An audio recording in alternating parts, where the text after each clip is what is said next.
Assalamualaikum warahmatullahi wabarakatuh. Marilah kita bersama-sama mengirimkan sholawat kepada Nabi Muhammad SAW. Semoga dengan syafaat beliau kita semua diberikan tempat di surganya.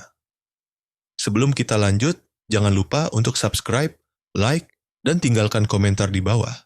Semoga video ini membawa berkah dan meningkatkan kecintaan kita kepada Rasulullah Sallallahu Alaihi Wasallam. Seolah menyimpan sejuta rahasia yang siap ditumpahkan kapan saja.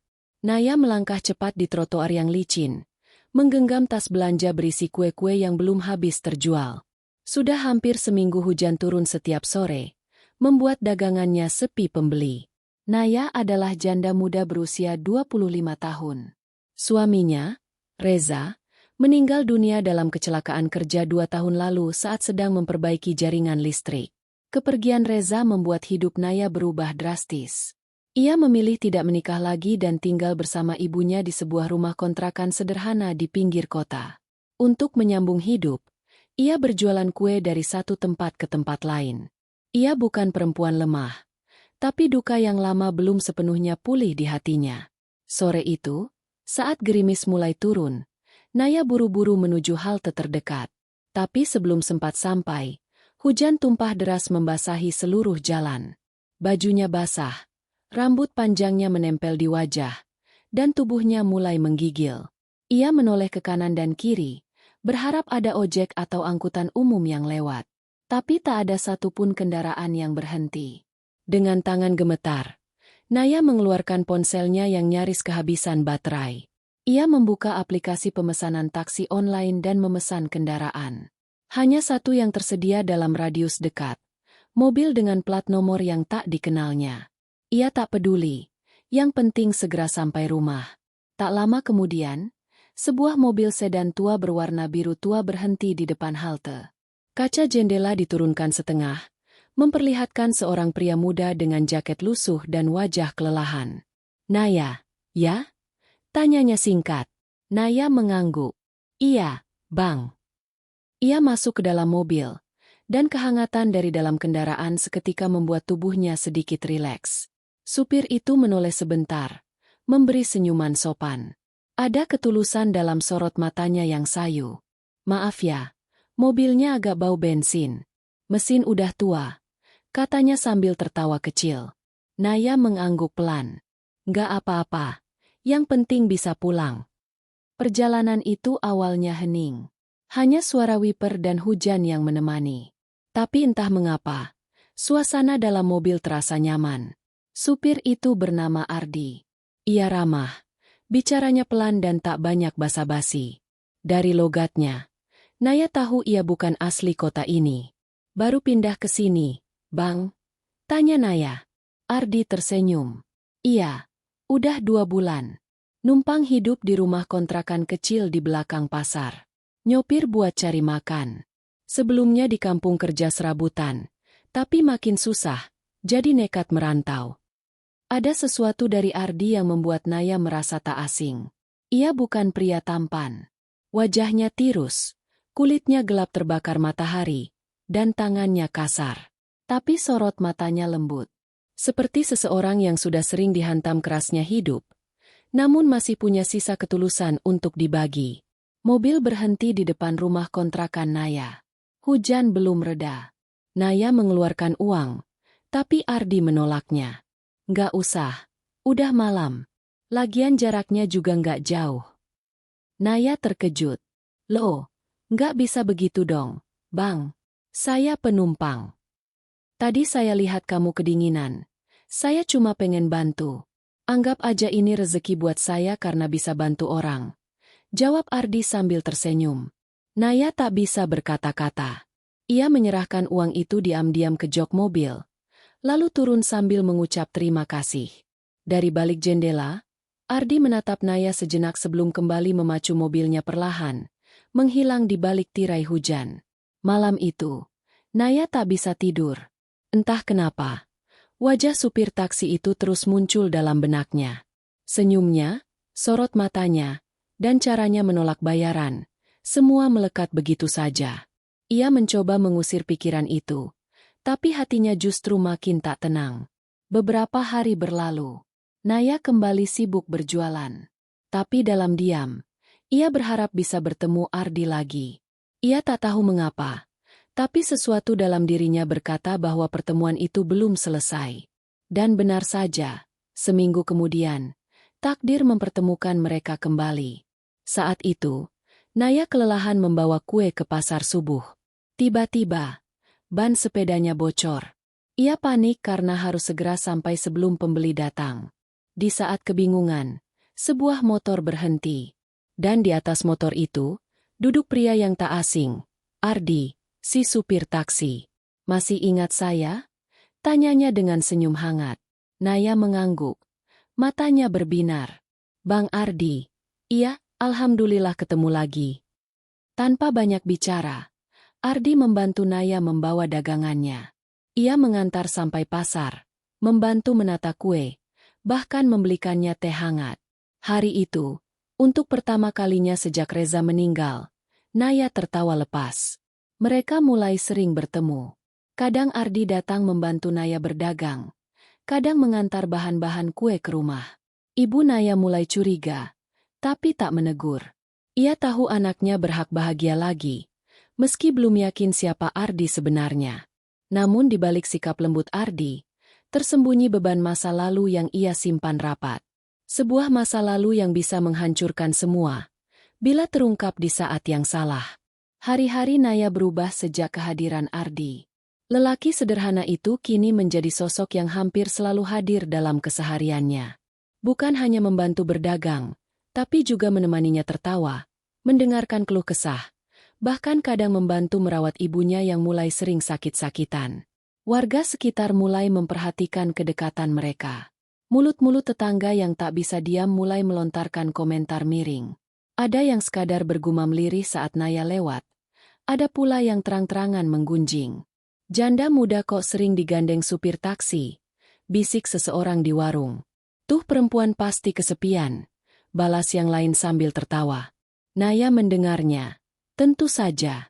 Tapi ia menahan diri. Dulu ia mungkin akan marah, tapi sekarang ia memilih diam. Karena hanya dirinya yang tahu seperti apa Ardi memperlakukan dia dan ibunya. Ardi bukan pria yang datang untuk bermain-main. Setiap perhatiannya tampak tulus, tanpa mengharap balasan. Suatu malam, hujan kembali turun deras. Naya baru selesai mencuci alat-alat dapur ketika mendengar pintu diketuk pelan. Saat dibuka, Ardi berdiri di depan pintu, kuyup dan menggigil. "Naya, maaf. Ganggu malam-malam begini, motor saya mogok di depan. Bisa numpang berteduh sebentar?" tanyanya lirih. Tanpa pikir panjang, Naya mempersilakan masuk. Ibu Naya sedang tidur. Rumah pun sepi. Ardi duduk di ruang tengah. Bajunya basah. Naya buru-buru mengambilkan handuk dan baju Reza yang masih tersimpan di lemari. "Pakai ini dulu, nanti masuk angin," ucap Naya. Ardi menatap baju itu. "Ini, baju almarhum suamimu ya?" Naya terdiam sejenak, lalu mengangguk. "Iya, tapi nggak apa-apa. Aku nggak nyimpan buat disembah. Cuma belum tega nyumbangin. Pakai aja." Ardi berganti baju di kamar mandi, lalu kembali duduk. Hujan di luar semakin deras. Guntur menyambar. Listrik sempat padam sebentar, membuat suasana semakin hening. "Kenapa bisa mogok, Bang?"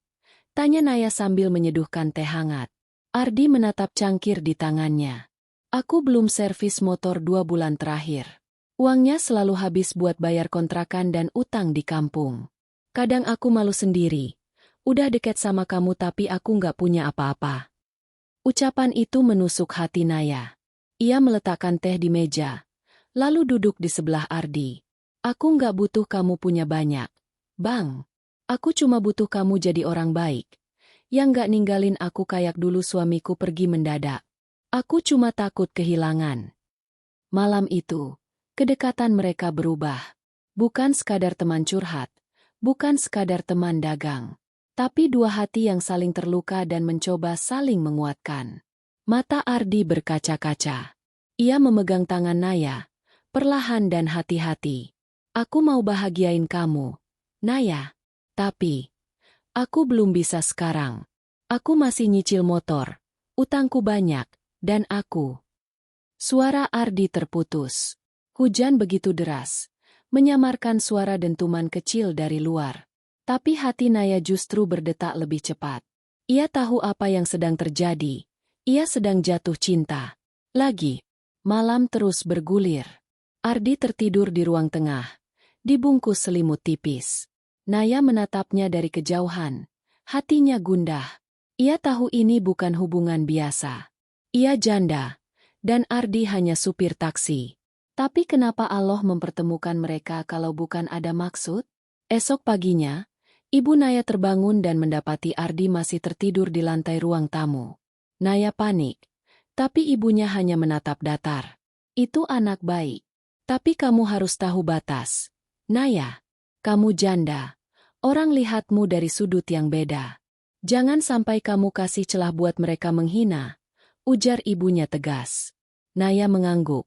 Perasaannya bercampur aduk. Ia tak ingin mempermalukan ibunya. Tapi ia juga tak ingin melepaskan Ardi begitu saja. Hari-hari berlalu. Naya dan Ardi semakin dekat. Diam-diam, mereka mulai saling mengisi, saling melindungi. Tapi semua berubah pada malam itu. Malam yang tak pernah Naya lupakan. Saat itu hujan deras mengguyur kota. Lagi. Ardi mengantarkan Naya pulang setelah belanja bahan kue. Tapi ban mobil meletus di jalan yang sepi. Mereka turun, kehujanan, berusaha mengganti ban bersama. Setelah selesai, mereka basah kuyup. Naya kedinginan, dan Ardi menyuruhnya masuk ke dalam mobil untuk menghangatkan diri. Mobil berhenti di pinggir jalan yang gelap, dan disitulah batas mereka runtuh. Ardi memeluk Naya, mengusap rambutnya yang basah, dan tanpa kata-kata, mereka larut dalam pelukan. Malam itu, segalanya berubah. Tidak ada niat jahat, tidak ada paksaan. Hanya rasa yang meledak karena terlalu lama ditahan. Esok paginya, Naya menatap wajahnya sendiri di cermin. Hatinya kosong. Ada rasa bersalah, tapi juga ada rasa takut. Ia mencoba beraktivitas seperti biasa, tapi tubuhnya terasa berbeda. Lemas, dan terlambat datang bulan. Ia mencoba menenangkan diri. Mungkin cuma kecapean, pikirnya. Tapi saat 1 minggu berlalu tanpa tanda apapun, Naya membeli test pack. Dan ketika 2 garis merah muncul, dunianya runtuh. 2 garis merah itu menghantam hati Naya seperti petir di siang bolong. Tangan gemetarnya tak bisa berhenti menggenggam test pack yang sejak tadi hanya ia pandangi dalam diam. Ia duduk di kamar mandi, menahan napas, jantungnya berdegup tak menentu. Dunia seolah berhenti sejenak. Ia hamil. Air mata mulai mengalir di pipinya.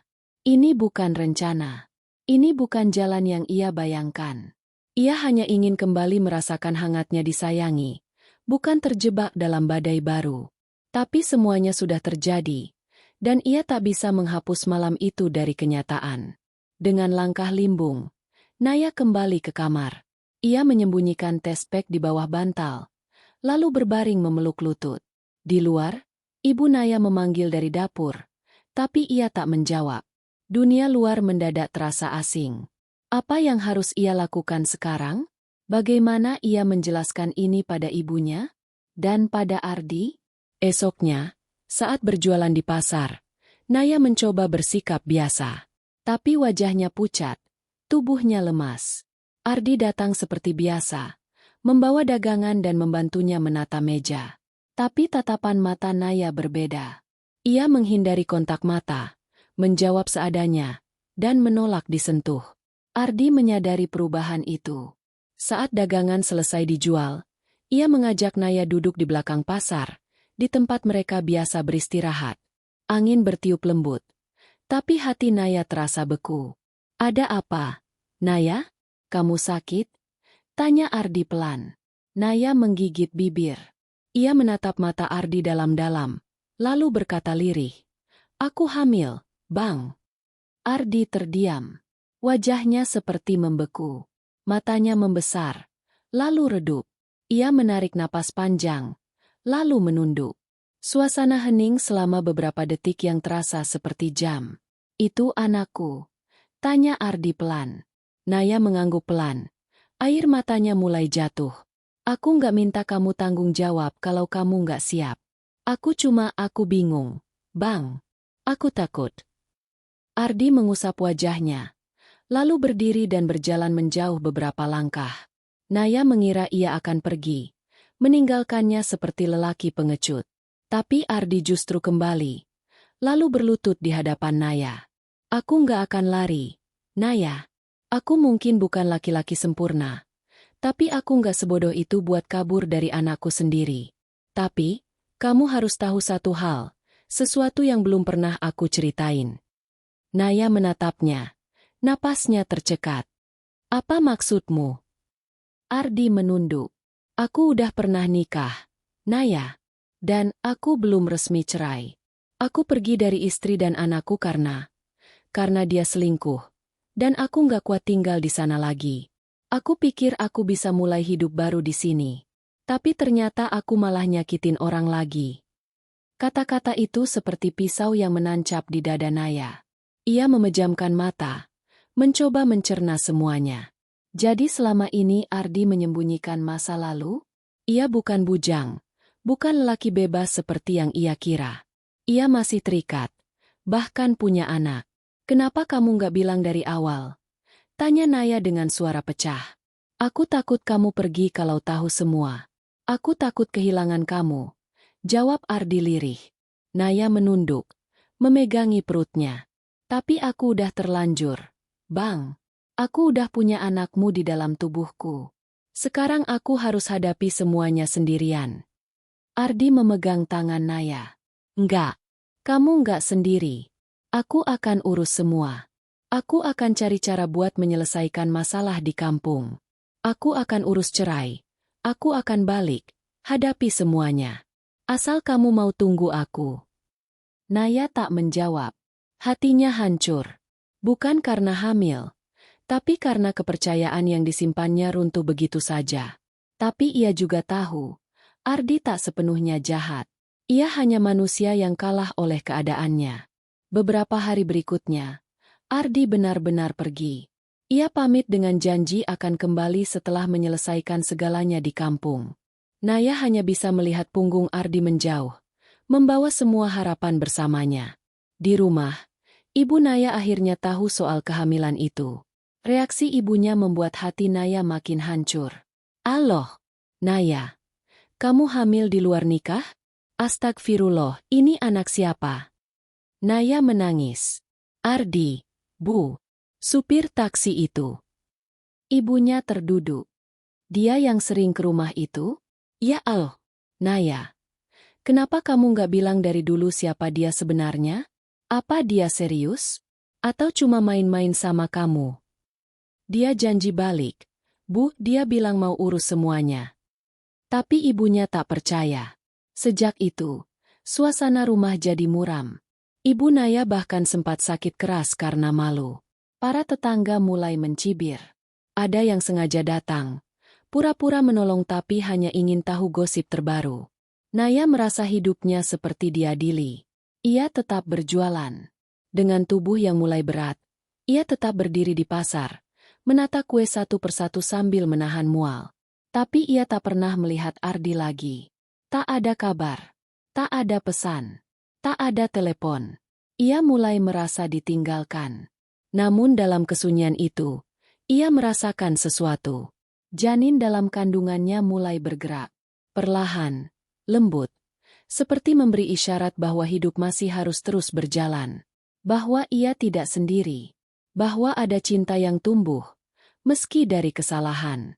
Musim hujan belum juga beranjak dari kota kecil tempat Naya tinggal. Langit selalu kelabu. Dan udara menusuk tulang. Begitu pula dengan hatinya, dingin, sunyi, dan penuh bayang-bayang tentang janji yang tak kunjung ditepati. Sudah lebih dari 2 bulan sejak Ardi pergi. Ia berjanji akan kembali setelah mengurus perceraiannya, tapi kenyataan yang Naya hadapi hanyalah keheningan. Tak ada kabar, tak ada jejak, seolah lelaki itu hilang di telan bumi. Perut Naya mulai membuncit. Ia tak bisa lagi menyembunyikannya dari pandangan tetangga. Tiap langkah ke pasar, tiap mata yang menatapnya, adalah cambuk bagi harga dirinya. Ia mendengar bisikan yang sengaja dikeraskan, tawa sinis, bahkan umpatan yang membuatnya ingin menghilang. Sudah janda, sekarang hamil lagi, entah anak siapa. Pura-pura jualan, padahal kerjaannya memancing laki-laki. Naya menguatkan diri. Ia tidak melawan, tidak membela diri. Ia tahu yang mereka bicarakan bukan hanya gosip, tapi vonis. Di mata mereka, ia bukan lagi perempuan yang patut dihormati. Ia adalah noda dalam tatanan sosial sempit yang mereka bangun. Namun, lebih menyakitkan dari semua itu adalah sikap ibunya sendiri. Sejak mengetahui kehamilan itu, Ibu Naya seperti berubah. Dingin, jauh, hanya bicara seperlunya. Bahkan kadang tak menyapa sama sekali meski tinggal serumah. Pernah suatu malam, Naya mendengar ibunya menangis di kamar. Berdoa sambil terisak, menyebut nama Allah berkali-kali, memohon agar aib keluarganya diangkat, agar anaknya diberi kesadaran. Telinga Naya panas mendengarnya. Tapi ia tak bisa marah. Ia hanya bisa memeluk perutnya sendiri, membisikkan harapan pada makhluk mungil yang tumbuh di dalam tubuhnya. Kamu kuat ya, Nak? Ibu akan jaga kamu, walau dunia membenci kita. Suatu pagi, saat Naya tengah menata kue di atas meja jualannya, seorang wanita berusia sekitar 30-an datang menghampiri. Wajahnya tegas, rambutnya diikat rapi, dan matanya tajam menatap Naya. Kamu Naya? Tanyanya. Naya mengangguk. Iya, saya. Ada yang bisa saya bantu?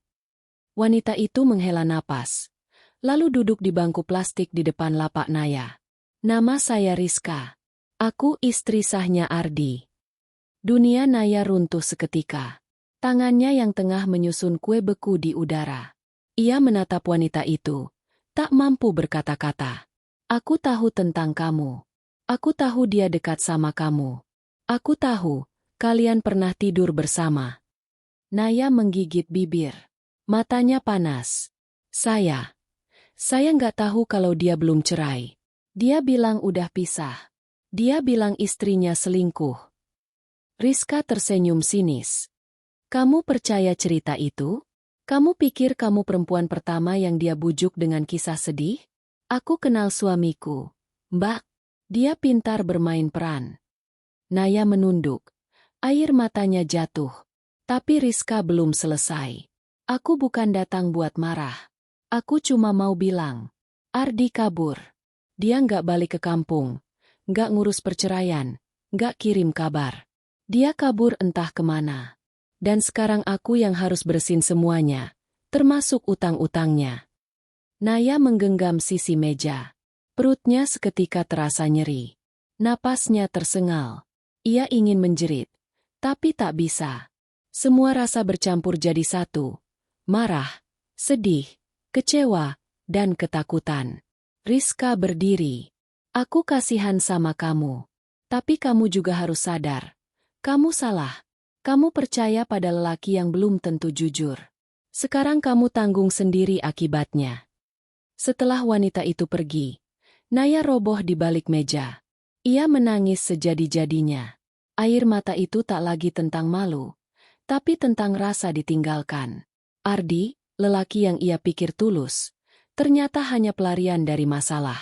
Bukan penyembuh luka, tapi luka baru yang lebih dalam. Hari-hari berikutnya, Naya jalani dengan pasrah. Ia tetap jualan, meski dagangannya sering tak habis. Ia tetap bantu ibunya di rumah, meski tak ada lagi percakapan hangat di meja makan. Bahkan saat sakit kepala menyerang, atau tubuhnya menggigil karena kelelahan, ia tak mengeluh. Sampai suatu malam, ia pingsan saat mencuci piring. Ibunya panik, membawanya ke bidan terdekat. Dari sana, diketahui bahwa tekanan darahnya menurun drastis karena kelelahan dan stres. Bayi dalam kandungannya selamat, tapi Naya disarankan untuk istirahat total. Di rumah, Ibu Naya duduk di samping tempat tidurnya. Untuk pertama kalinya setelah sekian lama, ia menggenggam tangan anaknya. Naya, maafkan ibu. Ibu marah bukan karena benci, tapi karena takut. Takut kamu terluka lebih dalam. Takut kamu kehilangan harapan. Air mata Naya meleleh. Ia hanya mengangguk, tak sanggup bicara. Pelukan ibunya malam itu adalah obat yang paling ia butuhkan. Meski dunia menolak, ia masih punya satu pelindung sejati. Namun kebahagiaan itu belum bertahan lama. Sebab beberapa hari kemudian, ia menerima kabar dari seseorang yang tak pernah ia duga akan mencarinya. Seorang lelaki tua dengan wajah penuh luka dan suara serak. "Namamu Naya?" tanya lelaki itu di depan pintu kontrakannya. "Iya, saya Naya." "Bapak siapa?" "Aku, ayahnya Ardi." Lelaki tua itu berdiri terpaku di depan pintu. Wajahnya keriput, rambutnya dipenuhi uban, dan matanya tampak letih seperti seseorang yang telah berjalan jauh, terlalu lama menanggung beban yang berat. Naya menggenggam kusen pintu. Jantungnya berdegup tak karuan. "Aku ayahnya Ardi. Aku dengar dari Rizka. Kamu yang sekarang mengandung anak Ardi?" Naya tak langsung menjawab. Tubuhnya gemetar, sebagian karena terkejut, sebagian lagi karena takut. Namun ia berusaha berdiri tegak, mengangguk pelan meski matanya mulai basah. "Silakan masuk, Pak," ucapnya lirih. Mereka duduk di ruang tengah rumah kontrakan kecil itu. Ibu Naya yang melihat tamu tak dikenal hanya mengangguk singkat, lalu masuk ke dapur tanpa banyak bertanya. Seolah tahu, percakapan itu bukan untuk telinga orang lain. "Aku nggak datang untuk marah atau menuntut," kata ayah Ardi membuka pembicaraan. "Aku datang karena aku malu. Malu punya anak laki-laki yang lari dari tanggung jawabnya sendiri. Aku yang membesarkan dia. Aku yang seharusnya datang ke sini minta maaf." Naya tercekat. Tak ada kata-kata yang keluar. Ia hanya menunduk, mencoba menahan emosi yang sudah menumpuk terlalu lama. "Aku tahu kamu perempuan baik," Rizka cerita, meski dia masih kesal. Dia nggak bisa benci kamu, karena kamu juga korban. Lelaki tua itu mengeluarkan dompet lusuh dari saku bajunya, mengambil foto kecil. Ini Ardi waktu masih kecil. Dia dulu anak penurut. Tapi sejak dewasa, entah kenapa hidupnya berantakan. Kami dari keluarga miskin. Waktu ibunya meninggal, dia jadi pemberontak. Pernikahannya dengan Rizka pun cuma karena kecelakaan, bukan cinta. Mungkin itu yang bikin dia gampang jatuh hati sama kamu. Naya menatap foto itu. Hatinya perih. Ia tak butuh kisah masa kecil Ardi. Ia butuh kehadiran Ardi di saat paling genting dalam hidupnya. Tapi orang yang hadir justru ayahnya. Membawa cerita, bukan solusi. "Pak, saya nggak minta dia kembali. Saya cuma ingin anak ini lahir dengan tenang. Saya cuma ingin hidup tanpa dihina orang. Saya cuma ingin nggak merasa sendiri." Ayah Ardi mengangguk. "Aku akan bantu sebisaku. Aku udah jual sawah kecil di kampung. Aku bawa sedikit uang. Ini bukan untuk menyuap atau menutupi kesalahan Ardi. Tapi untuk kamu dan cucuku. Biar kamu bisa periksa rutin, beli makanan bergizi, dan jangan kerja berat lagi." Lelaki itu meletakkan amplop di meja. Naya menatapnya lama, lalu perlahan menarik napas. "Apa Ardi tahu Bapak kesini?" "Tidak. Dia hilang. Aku cari kemana-mana. Tapi dia seolah menghilang di telan bumi. HP-nya mati. Temannya nggak ada yang tahu. Aku bahkan sempat ke rumah Rizka. Tapi dia juga sudah pasrah." Naya menutup wajah dengan kedua tangan. Rasanya sakit sekali. Pria yang membuatnya mengandung kini benar-benar hilang. Dan satu-satunya pengakuan yang ia terima datang dari orang tua yang merasa bersalah. Ayah Ardi berdiri. "Aku akan sering ke sini kalau kamu tidak keberatan. Biar cucuku nanti tahu bahwa dia masih punya kakek. Dan kamu nggak sendiri." Kata-kata itu membuat air mata Naya jatuh lagi. Untuk pertama kalinya sejak Ardi menghilang, ia merasa dilihat bukan sebagai aib, tapi sebagai ibu dari anak yang sedang dikandungnya. Hari-hari berikutnya menjadi lebih ringan. Ayah Ardi benar-benar datang setiap pekan. Kadang membawa buah, kadang uang tambahan, kadang hanya duduk menemani Naya berbincang. Ibunya mulai menerima kehadiran lelaki tua itu.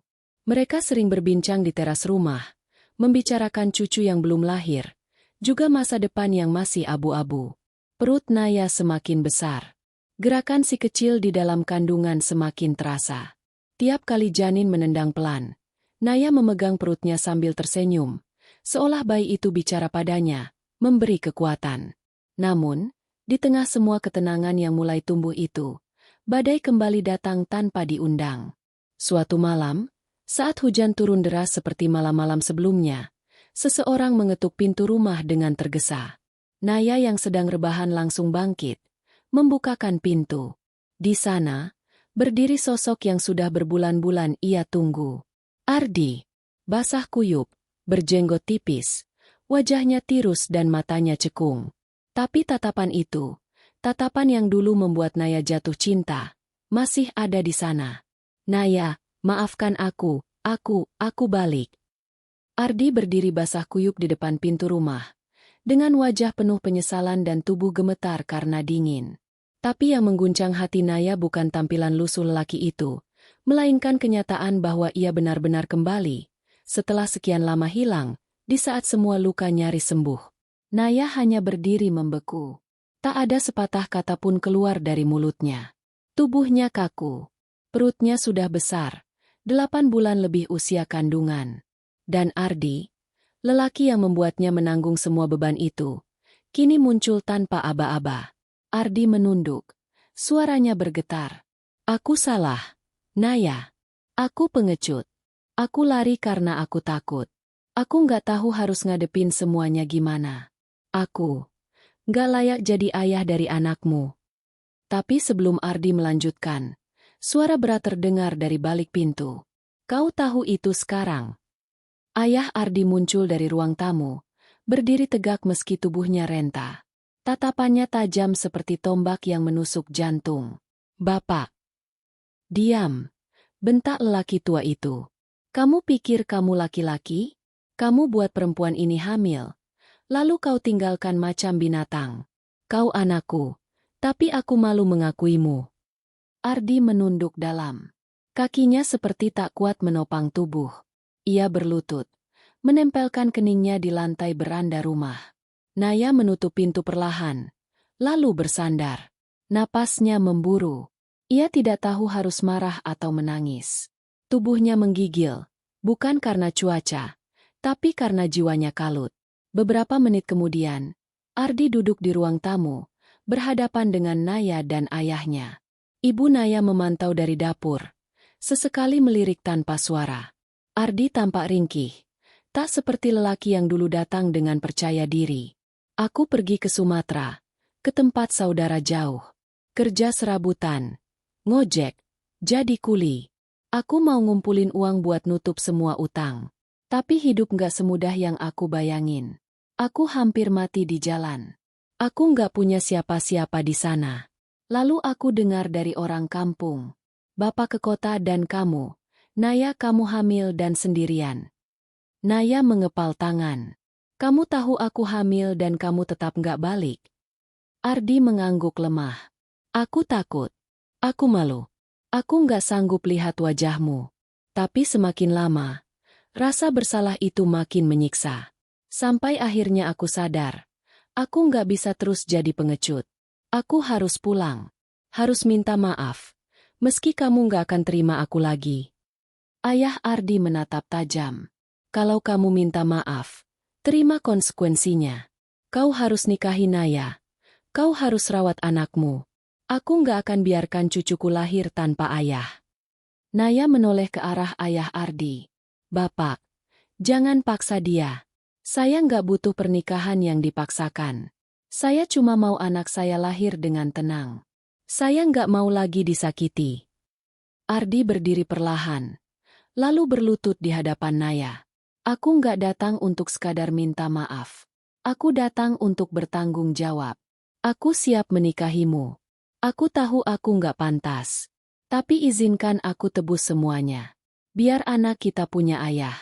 Biar kamu bisa bangkit.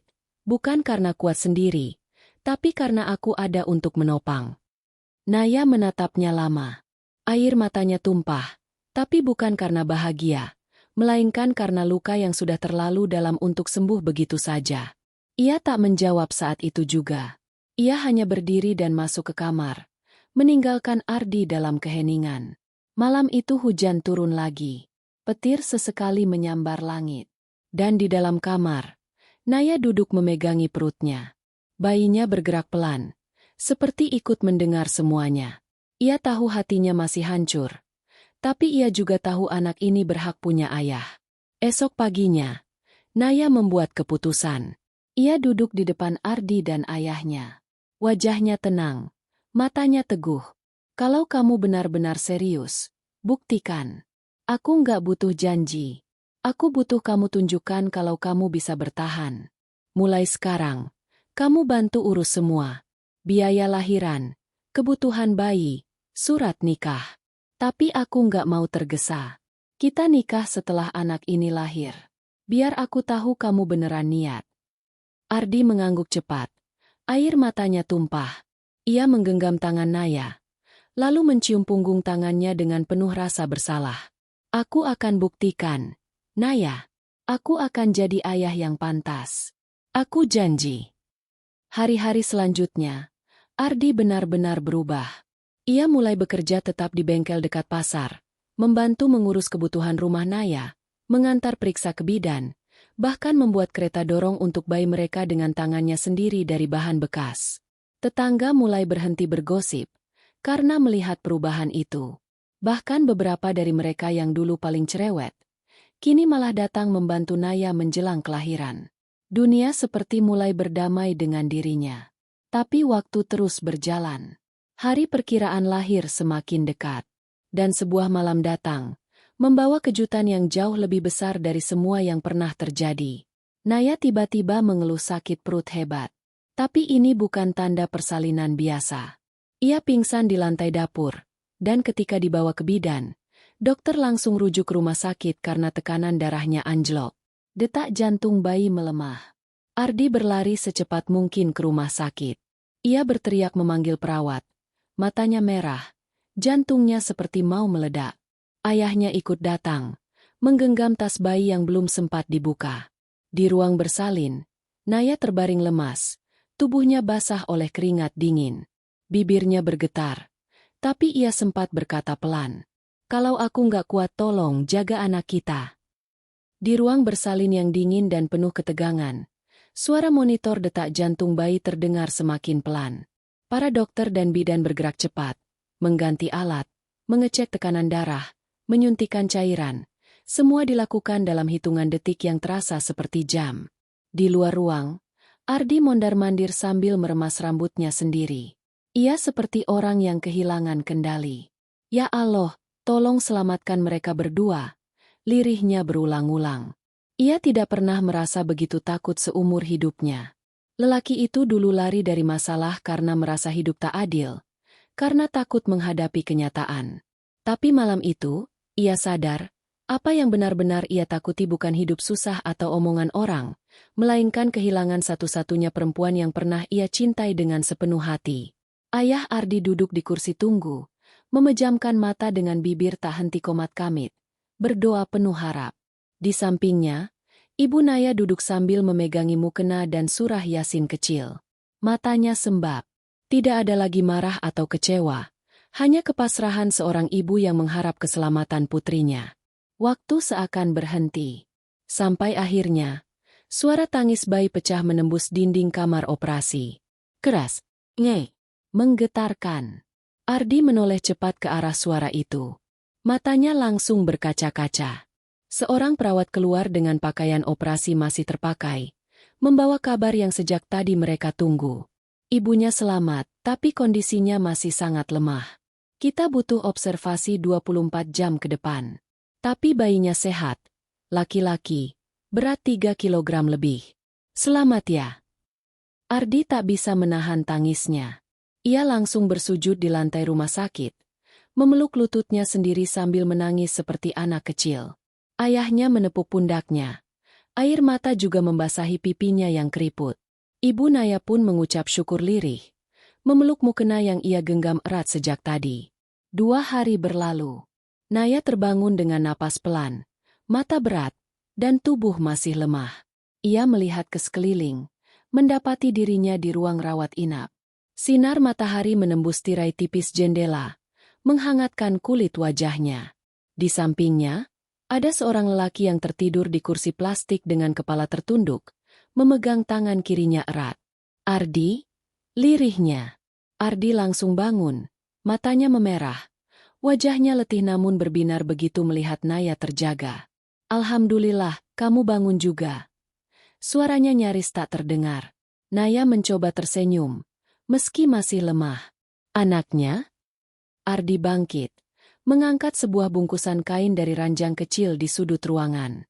Ia berjalan perlahan ke ranjang Naya, lalu duduk di tepinya, menaruh bayi itu di dada Naya dengan hati-hati. "Ini, anak kita. Laki-laki. Lahir dengan tangis yang keras kayak kamu waktu marah dulu," ucapnya sambil tertawa kecil. Naya menatap wajah bayi itu. Hatinya hangat. Matanya memburam oleh air mata yang mengalir tanpa bisa dihentikan. Ia memeluk bayi itu erat, mengusap kepalanya, dan membisikkan doa-doa di telinganya. "Terima kasih, ya Allah." Hari-hari berikutnya dipenuhi kebahagiaan kecil yang tak terucap. Naya mulai pulih. Ardi tetap setia di sampingnya. Mereka belum menikah secara sah, tapi dalam hati, keduanya tahu bahwa ikatan mereka jauh lebih kuat dari sekadar surat nikah. Setelah Naya keluar dari rumah sakit, kehidupan baru pun dimulai. Ardi menyewa kamar kontrakan tambahan di dekat rumah Naya, agar bisa menjaga anak dan tetap memberi ruang untuk Naya dan ibunya. Ia bekerja siang malam di bengkel, dan sesekali mengambil order taksi online saat malam hari. Meski lelah, wajahnya selalu cerah saat pulang dan mencium dahi anaknya yang mereka beri nama Rehan. Nama itu diberikan Naya sendiri. Rehan artinya rahmat, katanya pada Ardi saat bayi itu pertama kali dibawa pulang. Karena dia rahmat di tengah semua luka. Tetangga mulai menghargai perjuangan mereka. Perlahan, cibiran berubah menjadi simpati. Bahkan ibu-ibu pengajian yang dulu paling nyinyir, kini sering datang membawa makanan dan perlengkapan bayi. Mereka tak lagi membicarakan masa lalu, tapi masa depan Rehan yang cerah. Suatu sore, Ardi datang dengan membawa map coklat dan wajah tegang. Naya yang sedang menyusui langsung menghentikan gerakan tangannya. "Ada apa, Bang?" Ardi menaruh map itu di meja. "Ini surat cerai dari Rizka. Sudah sah. Sudah diputus. Sekarang aku benar-benar bisa nikah sama kamu. Tapi aku nggak akan maksa. Kalau kamu belum siap, aku akan tunggu." Naya terdiam. Ia memandangi wajah Ardi lama. Bukan karena ragu, tapi karena dalam dirinya sudah tidak ada lagi sisa kebencian. "Aku siap. Tapi bukan karena kamu bawa surat ini. Tapi karena kamu nggak pernah lagi pergi sejak kamu kembali." Beberapa minggu kemudian, akad nikah digelar sederhana di rumah kontrakan Naya. Tak ada pesta mewah, tak ada pelaminan megah. Hanya sajadah, mahar yang sederhana, dan saksi-saksi dari kampung sekitar. Tapi suasana penuh haru. Ayah Ardi memimpin doa. Ibu Naya menyeka air mata di sudut matanya. Rehan digendong oleh seorang tetangga, tidur lelap di tengah riuh ucapan selamat. Hari itu menjadi bukti bahwa dari kehancuran bisa tumbuh rumah baru. Rumah yang dibangun bukan karena kesempurnaan, tapi karena kejujuran, keteguhan, dan rasa tanggung jawab. Beberapa tahun kemudian, Rehan tumbuh menjadi bocah ceria yang gemar berlari-lari di gang kecil kampungnya. Wajahnya mirip Naya, tapi semangatnya seperti Ardi. Ia sering duduk di pangkuan kakeknya, mendengarkan kisah-kisah hidup masa lalu yang syarat makna. Naya membuka toko kue kecil yang sukses. Dagangannya laris karena rasa yang khas dan cerita perjuangan di balik setiap gigitan. Ardi kini jadi mekanik handal yang dikenal luas. Banyak pelanggan mempercayakan motornya karena tahu, lelaki itu bukan sekadar tukang bengkel, tapi seorang ayah yang pernah hampir kehilangan segalanya. Setiap malam, mereka duduk bertiga di teras rumah kecil yang kini lebih terang dari sebelumnya. Angin lembut meniup lampu minyak yang masih digunakan di sudut-sudut rumah. Tawa Rehan mengisi udara, dan mata Naya berbinar hangat. Ia menatap suaminya, lalu mengusap kepala anaknya. Hatinya tenang. Luka masa lalu mungkin tak pernah hilang sepenuhnya, tapi ia tahu kini hidupnya utuh. Tidak sempurna, tapi cukup. Dan bagi Naya, itu lebih dari segalanya.